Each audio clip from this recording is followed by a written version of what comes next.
విశాఖ నగరంలోని ఎండస్ ఆసుపత్రిలో గురువారం జరిగిన అగ్ని ప్రమాద ఘటనపై సమగ్ర విచారణకు ఆదేశించామని YSR Congress party regional coordinator YV Subba Reddy అన్నారు.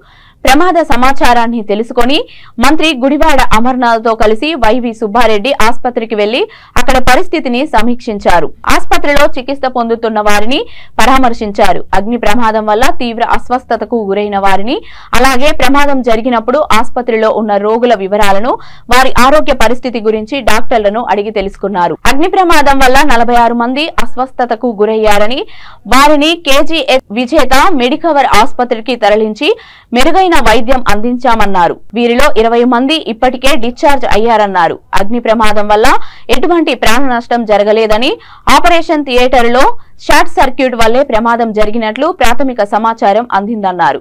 ఇలాంటి ప్రమాదాలు పునరావృతం కాకుండా తగిన జాగ్రత్తలు తీసుకోవాలని ఆసుపత్రి యాజమాన్యాన్ని సూచించారు. నిబంధనలను ఉల్లంఘిస్తే చర్యలు తప్పవని వైవి సుబ్బారెడ్డి హెచ్చరించారు.